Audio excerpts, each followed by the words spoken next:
അങ്ങനെ സ്വാദ് രുചി തേടിയുള്ള യാത്ര എന്നെ തുടർന്നുകൊണ്ടിരിക്കുകയാണ്. ചെറിയ പരിപാടിയൊന്നുമല്ല, വൻ പരിപാടിയാണ് നിങ്ങൾക്ക് വേണ്ടി വയനാടൻ ചുരം കയറി നമ്മൾ നിങ്ങളുടെ മുമ്പിലെത്തിക്കാൻ പോകുന്നത്. ഒട്ടനവധി വിഭവങ്ങൾ കാണും. വയനാടൻ, അതായത് സ്പൈസസിന്റെ കലവറയായ വയനാട്ടിൽ നിന്ന് അവരുടെ സ്പൈസസ് കൊണ്ട് വളരെ വിശിഷ്ടവും വേറിട്ടതുമായിട്ടുള്ള ഡിഷസ് ആയിരിക്കും നിങ്ങൾക്ക് മുമ്പിൽ എത്തിക്കാൻ പോകുന്നത്. സ്വാദ് നിങ്ങൾക്ക് വേണ്ടി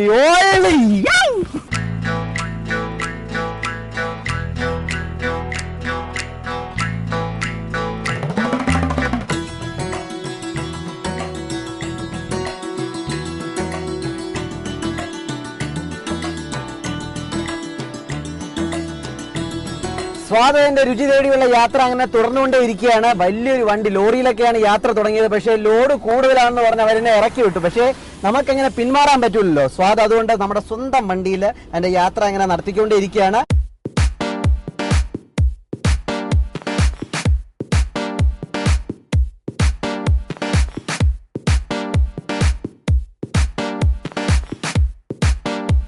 നിങ്ങൾക്കേവർക്കും, അതായത് എന്റെ പ്രിയ പ്രേക്ഷകർക്കേവർക്കും വയനാടിന്റെ രുചി വൈവിധ്യങ്ങളിലേക്കും മനോഹാരിതയിലേക്കും സ്വാഗതം.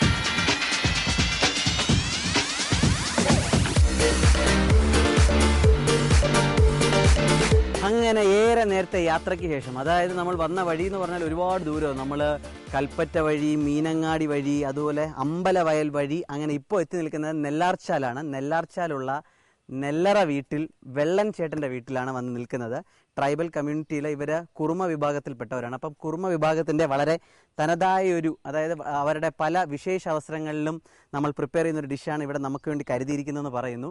എന്താണ് ഏതാണെന്നൊന്നും ചോദിച്ചറിയാനുള്ള സമയം കിട്ടിയില്ല. എന്ത് തന്നെയായാലും അത് നമുക്ക് വളരെ അത്ഭുതം ഉണ്ടാക്കുന്ന ഒരു ഡിഷ് തന്നെയായിരിക്കും. പ്രിപ്പയർ ചെയ്യുന്ന രീതിയും അതുപോലെ എൻ പ്രോഡക്റ്റ് എല്ലാവരും വളരെ നിഷ്കളങ്കരായ മനുഷ്യരാണ്, വളരെ നല്ല മനുഷ്യരാണ് ഇടപഴകാൻ. എന്തായാലും കാണുന്നതിൽ വലിയ രുചിയൊന്നും പ്രതീക്ഷിക്കരുത്. ചിലപ്പോൾ അത് തന്നെ, ചിലപ്പോൾ നല്ല രുചിയും കിട്ടിയെന്ന് തരാം. പക്ഷേ അതിൻ്റെ ആ പുതുമയും അതിൻ്റെ റെയർനെസ്സും അതെല്ലാം നമുക്ക് കണ്ടൊന്ന് പഠിക്കാം. Come with me.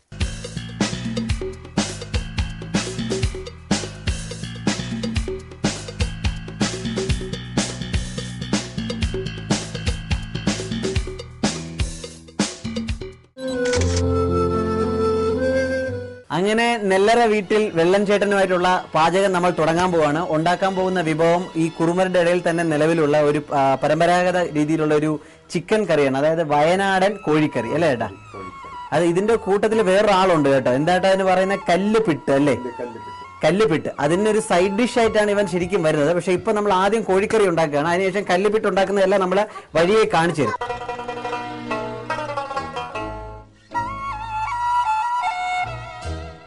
അപ്പൊ കാണാൻ പോകുന്ന ഡിഷിന്റെ പേര് വയനാടൻ ചിക്കൻ കറി എന്നാണ്. എന്തൊക്കെയാ വേണ്ടെന്ന് പറയാം. അപ്പൊ ഇതിൽ തന്നെ നമുക്കിപ്പോ ഉള്ളത്, അപ്പൊ ഇത് ഇഞ്ചി കേട്ടോ. ഇഞ്ചിയൊക്കെ കണ്ട ഈ വലുപ്പത്തിൽ തന്നെ അങ്ങ് എടുക്കുകയാണ്. ഇഞ്ചിയുണ്ട്, പിന്നെ വെളുത്തുള്ളിയൊക്കെ അല്ലി അത് മുഴുവനെയും ഇടുകയാണ്. പച്ചക്കുരുമുളക് കേട്ടോ. പച്ചക്കുരുമുളക് തന്നെ ഇടുന്നത്. അതെന്താണ് ഈ പച്ചക്കുരുമുളക് ഇടുന്നത്? പ്രത്യേക ടേസ്റ്റ് ആണല്ലേ? ഉണങ്ങിയതിനെക്കാട്ടി ടേസ്റ്റ്. പിന്നെ നല്ല ആരോഗ്യമുള്ള കറിവേപ്പില ഇവിടെ തന്നെ ഉണ്ടല്ലേ. നല്ല ആരോഗ്യമുള്ള മരങ്ങളൊക്കെയാണ് കേട്ടോ. കാര്യം വയനാടിന്റെ കാലാവസ്ഥ എന്നൊക്കെ പറഞ്ഞാൽ എല്ലാത്തിനും നല്ല തഴച്ചു വളരാൻ പറ്റിയല്ലേ? ആൾക്കും മരത്തിനും എല്ലാത്തിനും കേട്ടോ തഴച്ചു വളരാൻ പറ്റിയൊരു കാലാവസ്ഥയാണ്. അതുപോലെ തന്നെ വേറൊരു ഇലയുണ്ട്, നമ്മൾ സർവ്വസുഗന്ധിയെ പോലെ ഇരിക്കും.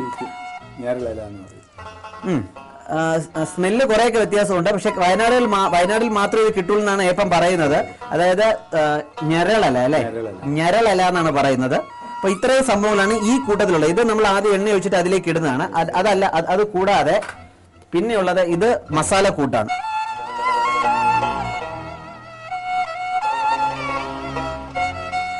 ഇതിലിപ്പോ ഉള്ളത് മല്ലിപ്പൊടി, മുളക് പൊടി, മഞ്ഞൾപ്പൊടി, ഉലുവപ്പൊടി, ഗ്രാമ്പു, കാട്ടുഗ്രാമ്പു, നാട്ടുഗ്രാമ്പു, പട്ട, കാട്ടുപട്ട, നാട്ടുപട്ട, പിന്നെ അത് കൂടാതെ ജീരകം എല്ലാം കൂടെ പൊടിച്ച് അത് ഇനിയിപ്പോ നമ്മൾ ചെയ്യാൻ പോകുന്നത് ഇതും കൂടെ. ഇപ്പൊ നമ്മൾ ഈ നേരത്തെ പറഞ്ഞല്ലോ, നേരത്തെ നമ്മുടെ ഇതും കൂടി രണ്ടും കൂടി അടുപ്പിൽ എണ്ണയിൽ ഇടും. എന്നിട്ട് ഇത് എല്ലാം കൂടി ഒരുമിച്ച് വഴറ്റിയെടുക്കും. അപ്പൊ നമുക്ക് അത് വഴറ്റിയെടുക്കും.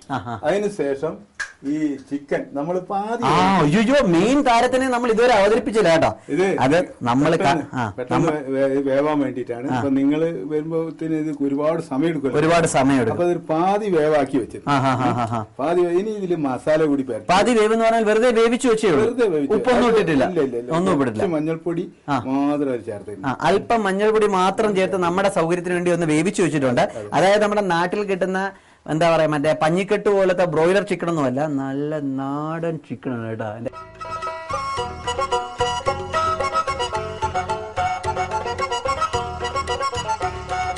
അപ്പം വെള്ളനേപ്പൻ ഏപ്പൻ എന്ന് പറഞ്ഞാൽ ചേട്ടനാണ് കേട്ടോ. അപ്പൊ നമുക്ക് വേണ്ടി അതെല്ലാം ചെയ്യാൻ പോവാണ്. ചട്ടി എടുത്ത് അടുപ്പത്ത് വെക്കാൻ പോവാണ്. ഒരു മൺചട്ടി തന്നെ ചെയ്യുന്നതായിരിക്കും വയനാടിന്റെ രീതിയിൽ ഒരു സുഖം കാണുന്നത്. അപ്പം വേറെ ഇൻഗ്രീഡിയന്റ് എന്ന് പറഞ്ഞാൽ ഉപ്പുണ്ട് സാധാരണയായിട്ട്, പിന്നെ വെളിച്ചെണ്ണയുണ്ട് കേട്ടോ. വെളിച്ചെണ്ണയുണ്ട്, പാകത്തിന് വെളിച്ചെണ്ണ ഒഴിക്കുകയാണ്.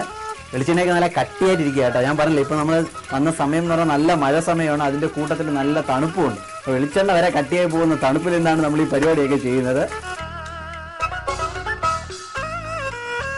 അപ്പൊ നമ്മൾ നേരത്തെ പറഞ്ഞ ഇല, വെളുത്തുള്ളി, ഇഞ്ചി, പച്ചക്കുരുമുളക് എല്ലാം കൂടെ നമ്മൾ അതിലേക്ക് ഒന്ന് വഴറ്റാൻ പോവാം. കറിവേപ്പില എല്ലാം കൂടെ ഒന്ന് വഴറ്റിയെടുക്കാൻ പോവാണ്.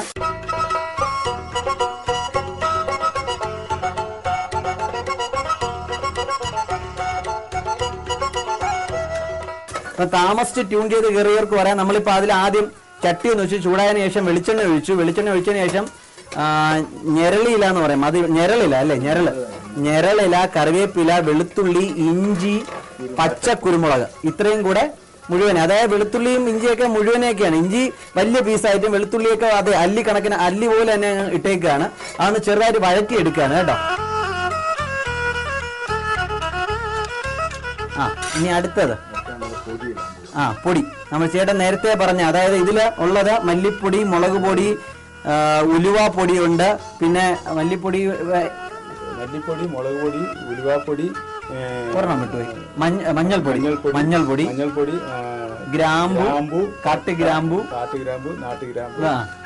പട്ട, കാട്ടിലെ പട്ട, ജീരകം, ഉലുവ. പിന്നെ അതേമാതിരി തന്നെ ഇപ്പൊ ഇതിന്റെ ഫ്ലേവർ ഒക്കെ ഉണ്ടല്ലോ. ഇതിന് പ്രത്യേക മണം ഉണ്ടാവും. ഇതിന്റെ ഫ്ലേവറും മണവും എന്നൊക്കെ പറഞ്ഞാല് നമ്മൾ ഒരു മസാല കമ്പനിക്കാർക്ക് മാച്ച് ചെയ്യാൻ പറ്റുന്ന സാധനം.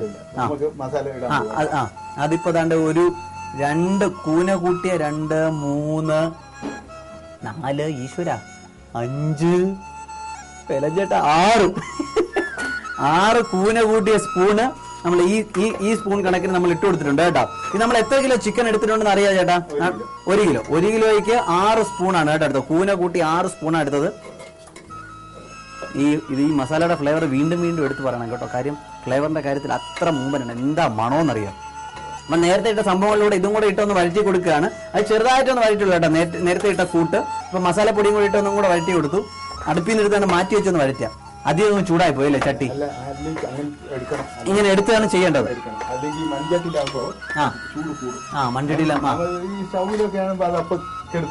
ഓഫ് ചെയ്യാൻ പറ്റും. അതെ. പക്ഷേ നമ്മള് ഗ്യാസിൽ ചെയ്യുന്നതും ഇതിൽ ചെയ്യുന്നതും തമ്മിൽ ഒരുപാട് രുചി വ്യത്യാസം ഉണ്ടല്ലേ? ഇത് ചെയ്യുന്നതിന്റെ ഒരു സുഖം ഒരിക്കലും ഗ്യാസിൽ ചെയ്താൽ കിട്ടത്തില്ല. അല്ലെങ്കിൽ പ്രത്യേക മണവും അല്ലേ, പകുതി രുചി അവൻ കൊണ്ടുപോകും. പിന്നെ അതുപോലെ തന്നെ അലൂമിനിയം പാത്രം, മറ്റു പാത്രമാണ്, അതിലും കുറെ അങ്ങ് പോകും. പറഞ്ഞറിയിക്കാൻ അറിയത്തില്ല, അത്രയ്ക്ക് വിവരം എനിക്കില്ല. ഇനി അതിലേക്ക് ചിക്കൻ ഇട്ട് കൊടുക്കുക കേട്ടോ. അത്ര നല്ല ഫ്ലേവർ അതിൽ നിന്ന് കിട്ടുന്ന ആ സ്മെല്ല്. അപ്പൊ ടേസ്റ്റും അതുപോലെ തന്നെ മികച്ചതാണെന്ന് നമുക്ക് ഉറപ്പുണ്ട്.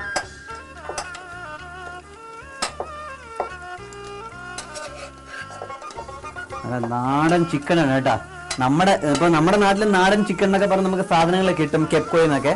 പക്ഷെ അതിൽ നിന്നൊക്കെ വ്യത്യസ്തമായി ഇപ്പൊ ഇവിടുത്തെ കോഴിക്ക്, ഇവിടുത്തെ മൃഗങ്ങൾക്കും ആളുകൾക്കും വൃക്ഷങ്ങൾക്കും എല്ലാം ഒരു പ്രത്യേക ഊർജ്ജസ്വലതയാണ് അല്ലേ ചേട്ടാ? നല്ല വായു, നല്ല കാലാവസ്ഥ എന്ന് പറഞ്ഞാൽ ഇവിടെ ചൂടെന്നൊക്കെ പറഞ്ഞാൽ കൂടിയത് 29 ഡിഗ്രി വരെയൊക്കെ പോകും അല്ലേ? അത്രയൊക്കെ തന്നെ. ഇപ്പം വിഷു തൊട്ടേ മഴ ഇവിടെ തുടങ്ങി കേട്ടോ. ഇനി ഒരു 5-6 മാസം മഴയായിരിക്കും. നല്ല മഴയും പാകത്തിന് വെയിലും എല്ലാം കൊണ്ട് ഇവിടുത്തെ എല്ലാ ജീവജാലങ്ങൾക്കും ഒരു പ്രത്യേക തേജസ്സാണ്. അതുകൊണ്ട് നന്നായിട്ട് വഴറ്റിയെടുക്കുക കേട്ടോ.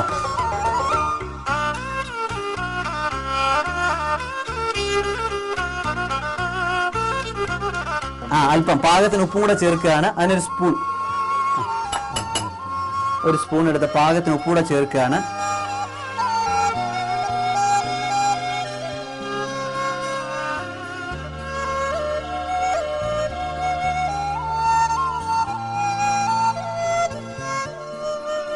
വീണ്ടും ഉപ്പിട്ടതിന് ശേഷം അതിലേക്ക് അടുപ്പിലേക്ക് കയറ്റിയിട്ടുണ്ട് മൺചട്ടി. വെള്ളം ഒഴിക്കുക കേട്ടോ, പാകത്തിന് വെള്ളം ഒഴിച്ചു കൊടുക്കുക. അതിലാടാ ഒന്ന് കാണിക്കാം പ്ലീസ്. ഇതിന് മുക്കി കേട്ടാണ്ട് ചിരട്ട ചിരട്ട ഊറ്റിട്ട് ആ വെള്ളം അതിന് മാത്രമേ ഉപയോഗിക്കും. ഇതിന് കുടിക്കാൻ പാടില്ല. ഗ്ലാസ്സിലൊഴിച്ച് പാട്ടയിലൊഴിച്ച് കുടിക്കും. ഇത് വെള്ളം മുക്കാൻ വേണ്ടിയില്ല. ഇതിന്റെ പേര് മുക്കി കേട്ടോ. വേണ്ട ഇത് കണ്ടോ, ഒരു കമ്പിന്റെ അറ്റത്ത് ഒരു ചിരട്ട അല്ല, ഒരു തേങ്ങയുടെ മോൾ ഭാഗം മാത്രം പൊട്ടിച്ച് ഇത് കൈ വെച്ച് നമ്മൾ തുടത്തില്ല. അപ്പൊ ഇത് അതുപോലെ ഒഴിച്ചോ. ഒഴിച്ചോ.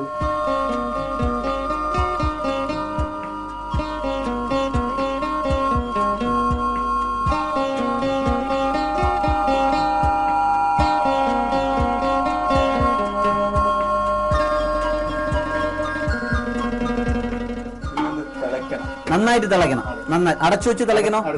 അടച്ചു വെച്ചെന്ന്. അപ്പൊ ഇതിൽ നിന്ന് അടച്ചു വെച്ച് നന്നായിട്ടൊന്ന് തിള വരണം. അതിനുശേഷമാണ് ഇതിന്റെ ബാക്കി പരിപാടി. എനിക്ക് തോന്നുന്നു അതോടെ തീരും അല്ലേ? തിള വന്നു കഴിയുമ്പോൾ തീരുമോ വേലൻ ചേട്ടാ? അപ്പൊ ഇതൊന്ന് തിളയ്ക്കാനായിട്ട് നമ്മൾ അല്പസമയം കൊടുക്കണം.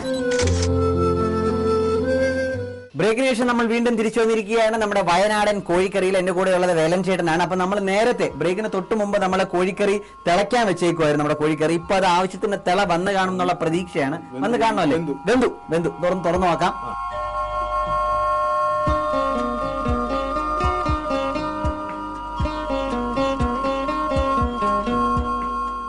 നാല് കറിവേപ്പില തിള വന്നതിന് ശേഷം കുറച്ച് കറിവേപ്പിലൂടെ അങ്ങ് ഇട്ട് കൊടുത്തേക്ക് കേട്ടോ. കുറച്ച് കറിവേപ്പിലൂടെ കഴിഞ്ഞു, പരിപാടി കഴിഞ്ഞു. നമുക്ക് ചട്ടി ഇറക്കാറായി. അങ്ങനെ വയനാടൻ കോഴിക്കറി തീർന്നു എന്നാണ് പറയുന്നത്. ഇനി ഒന്നും ചെയ്യാനില്ല, തീർന്നു കഴിഞ്ഞു. ഫസ്റ്റ് ബ്രേക്ക് കൊണ്ട് വയനാടൻ കോഴിക്കറി റെഡി ആയിട്ടുണ്ട്. ഇനി അത് കഴിച്ചാൽ മാത്രം എന്നാണ് പറയുന്നത്. ഒന്ന് അതിന്റെ മണം നോക്കട്ടെ.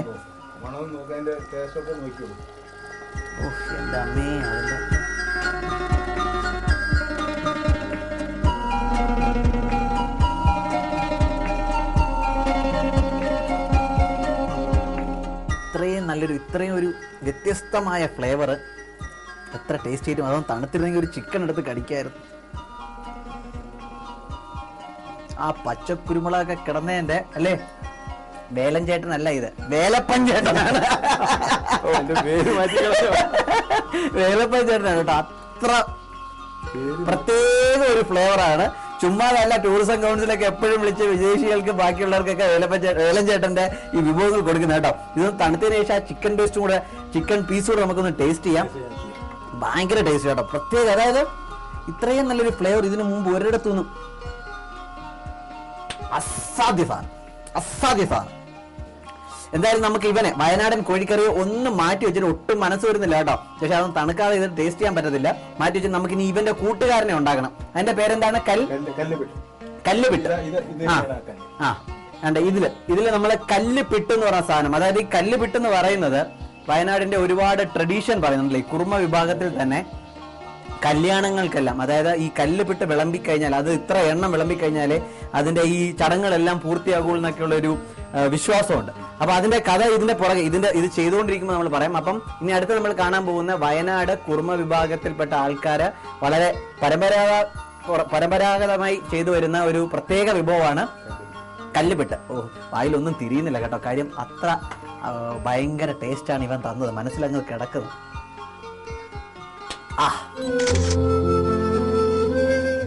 ഈ കല്ലെന്ന് പറയുന്നത് വെണ്ണക്കല്ലാണ്. വെണ്ണക്കല്ലെന്നാണ് പറയുന്നത്.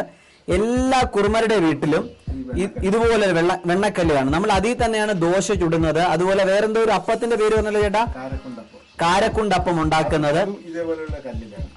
അതും ഇതേപോലെ, അത് നല്ല കനത്തിലാണ് കല്ല് അല്ലെ?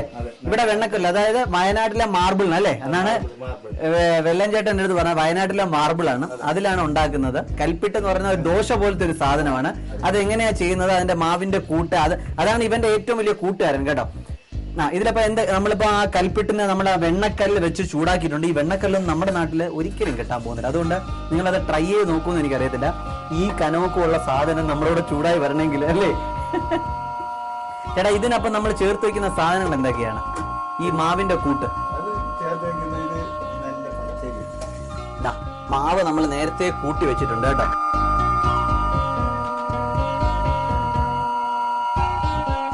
ശരിയായിട്ടുള്ള അരി അരി അരി പച്ചരി പച്ചരി പച്ചരി പച്ചരി തന്നെ ഇവിടെ എന്തെങ്കിലും പ്രത്യേകതയുണ്ടോ? ഈ ചേട്ടൻ ശരിയായിട്ടുള്ളതെന്ന് പറഞ്ഞുകൊണ്ട്. വയനാടൻ പച്ചരിയാണ്. വയനാടൻ പച്ചരി അല്ലേ? അതായത് ഗന്ധകശാല പോലുള്ള, എന്നാൽ ഇത് ഗന്ധകശാലന്റെ അല്ല, ഗന്ധകശാലന്റെ അതേ മോഡലുള്ള ഒരു വയനാട് ഇവിടെ തന്നെ വിളയിച്ച അരി.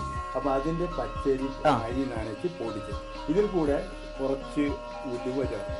ഈ പച്ചരിയുടെ അല്പം ഉലുവ ചേർക്കും. കുറച്ച് ഉഴുന്നും ചേർക്കും. അതെങ്ങനെയാണ് ഇപ്പൊ നമ്മള് 100 ഗ്രാം വേണ്ട.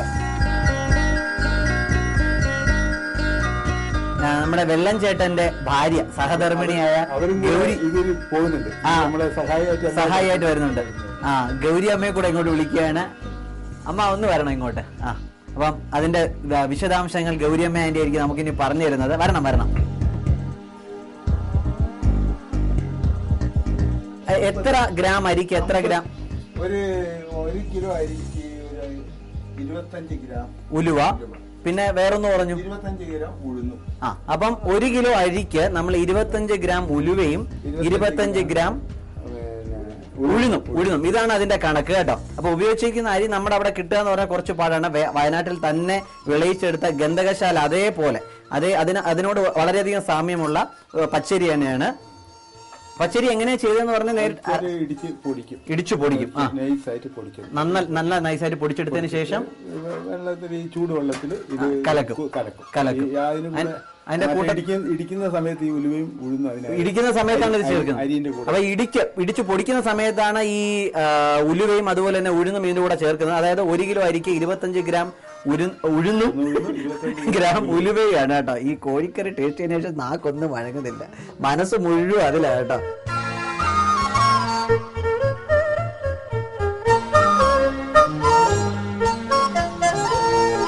അടച്ചു വെച്ചോളൂ ഇവന്റെ കൂടെ തന്നെ. അപ്പൊ നമ്മുടെ ഗൗരിയമ്മയാണ് അപ്പൊ നമുക്ക് ഇതൊക്കെ ചെയ്തു തരുന്നത്. സഹായത്തിന് വരാറുണ്ടല്ലോ നിങ്ങൾ രണ്ടുപേരും കൂടെ. ഇനി പിന്നെ ഈ കൽപ്പിട്ടിന് ഒരു കഥയുണ്ട്, ഒരു വലിയ കഥയുണ്ട്. അത് വളരെ വിശദമായിട്ട് നമ്മുടെ വെല്ലഞ്ചേട്ടൻ നമുക്ക് വേണ്ടി പറഞ്ഞു തരും. അതൊന്ന് പറഞ്ഞു കൊടുക്കണേ അതിന്റെ കാര്യങ്ങള്. ഇതുകൊണ്ടുള്ള ഈ ദോശ ഉണ്ടാക്കിയിട്ട് കുറുമരുടെ കല്യാണം പൂർത്തിയാകുന്നത് ഈ കല്യാണത്തിട്ട് ധനസ്ഥിതി വെച്ചാൽ നല്ല കൃഷിക്കാരനാണ്, അത്യാവശ്യം നല്ല സാമ്പത്തിക ശേഷിയൊക്കെ, നല്ല നെല്ലൊക്കെ ഇഷ്ടംപോലെ വണ്ടിക്കണക്കിന് വിളയിക്കുന്ന ആളാണ്, നല്ല അതേമാതിരിയുള്ള പാർട്ടിയായിരിക്കും കല്യാണം. അതാണ് കേട്ടോ നമ്മുടെ അവിടെ. അതായത് എത്ര കൽപ്പിട്ട് ഉണ്ടാക്കി കൊടുക്കുന്നു അത്രമാത്രം നല്ല കൃഷി കൊണ്ടുള്ള ധനസ്ഥിതി ആ വീട്ടുകാർക്കുണ്ടെന്നാണ് കണക്ക്.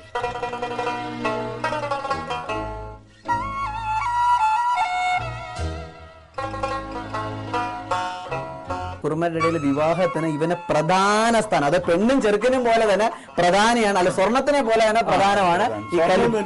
ഇത് നടന്നില്ലെങ്കിൽ കാരണന്മാരെ സമ്മതിക്കില്ല, സ്വർണ്ണം ഒന്നും ആരും ചെയ്യും. പക്ഷെ കല്ലിപ്പെട്ടില്ലെങ്കിലും അവിടെ പ്രശ്നമാണ്. സ്ത്രീധനം ചോദിക്കുകയോ വാങ്ങുകയോ ചെയ്തില്ല അല്ലെ? ചോദിക്കുകയോ വാങ്ങലുമില്ല, അങ്ങനെ ഒരു പരിപാടിയേ ഇല്ല. അങ്ങനെ എന്തെങ്കിലും ചെയ്താൽ അത് നിയമവിരുദ്ധമാണ്. നിങ്ങളുടെ പിന്നെ ചെയ്യുന്നതിന് ചെയ്യാം, പക്ഷെ അത് നിങ്ങൾ അനുവദിക്കുന്നില്ല. അത് അനുവാദമില്ല, അവരെ ഇഷ്ടമാണെങ്കിൽ തമ്മിൽ അങ്ങോട്ടും ഇങ്ങോട്ടും സമ്മതമാണെങ്കിൽ കേട്ടോ. വളരെ നല്ല രീതികളിൽ പണ്ട് മുതലേ ആ അനുഷ്ഠാനങ്ങൾ, അതായത് ഇപ്പൊ നല്ല കൃഷിയൊക്കെ ഉള്ള ആൾക്കാരാണെങ്കിൽ നമ്മൾ ഈ കല്ലിപ്പിട്ട് എത്രയെണ്ണം ഉണ്ടാക്കുക എന്ന് വെച്ചാൽ ആ ഒരു ധനസ്ഥിതി നമ്മൾ അറിയാൻ കഴിയുന്നത്. അതുപോലെ തന്നെ സ്ത്രീധനമായിട്ട് സ്വർണമോ പണമോ ഒന്നും ചോദിച്ച് മേടിക്കാറില്ല. വളരെ നല്ല രീതിയിലാണ്.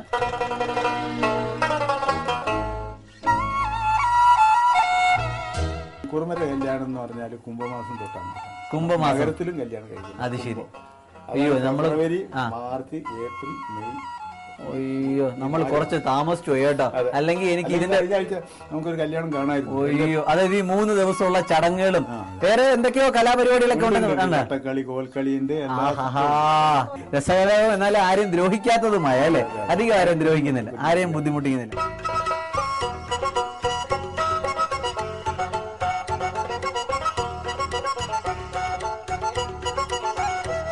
അപ്പൊ നമ്മുടെ ഇത്രയും നേരം നമ്മൾ ഒരുപാട് സംസാരിച്ചു. അതിനിടയ്ക്ക് നമ്മൾ ഈ കല്ലിപ്പിട്ടിന്റെ മാവിന്റെ ഇതങ്ങ് മറന്നുപോയി. അത് ശരിക്കും നമ്മൾ എടുക്കുന്ന 1 കിലോ അരിക്ക്, അതായത് പച്ചരി തന്നെയാണ് എടുക്കുന്നത്. അത് ഇടിച്ചു പൊടിക്കുന്ന സമയത്ത് തന്നെ ഗന്ധകശാലയായിട്ട് സാമ്യമുള്ള അരിയാണ് ഇത്, പച്ചരി, വയനാടൻ പച്ചരി. ഇടിച്ചു പൊടിക്കുന്ന സമയത്ത് തന്നെ 25 ഗ്രാം ഉലുവയും അതുപോലെ 25 ഗ്രാം മറന്നുപോയി ഉഴുന്നും ഇട്ട് കൊടുക്കും കേട്ടോ. അതിനുശേഷം അത് തിളച്ച വെള്ളത്തിൽ ഇത് അങ്ങ് കുഴച്ചെടുക്കുക. വേറെ ഒന്നും ഇടത്തില്ല അല്ലേ, വേറെ ഏലം അങ്ങനെ ഒന്നുമില്ല.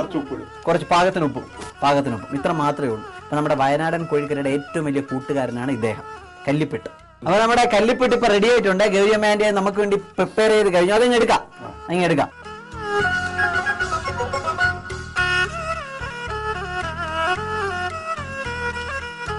വയനാടിന്റെ തനത് രുചിയുള്ള വയനാടൻ കൽപ്പിട്ടും അതുപോലെ തന്നെ വയനാടൻ കോഴിക്കറിയും.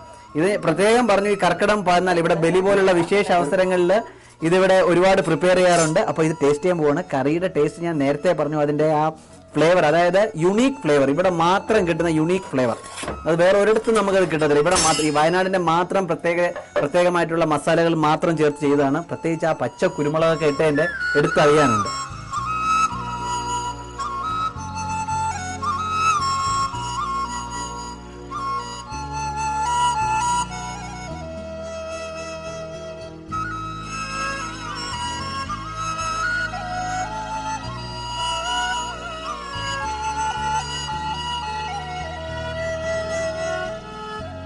വളരെ നല്ല 2 വിഭവങ്ങൾ സ്വാദിന് വേണ്ടി പരിചയപ്പെടുത്തിയ ഗൗരിയമ്മ ആന്റിക്കും അതുപോലെ തന്നെ വേലൻ ചേട്ടനല്ല, വേലപ്പൻ ചേട്ടൻ കേട്ടോ. അത്രമാത്രം വേലകളാ കൈയിരിക്കുന്ന പാചകത്തിന്റെ വേലകൾ കേട്ടോ.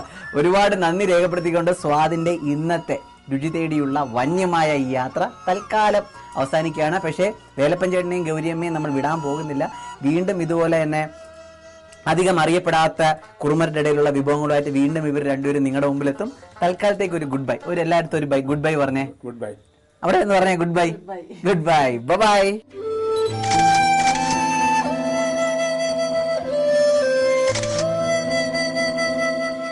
Costume courtesy. Status Safalim Complex, Palayam, Trivandrum.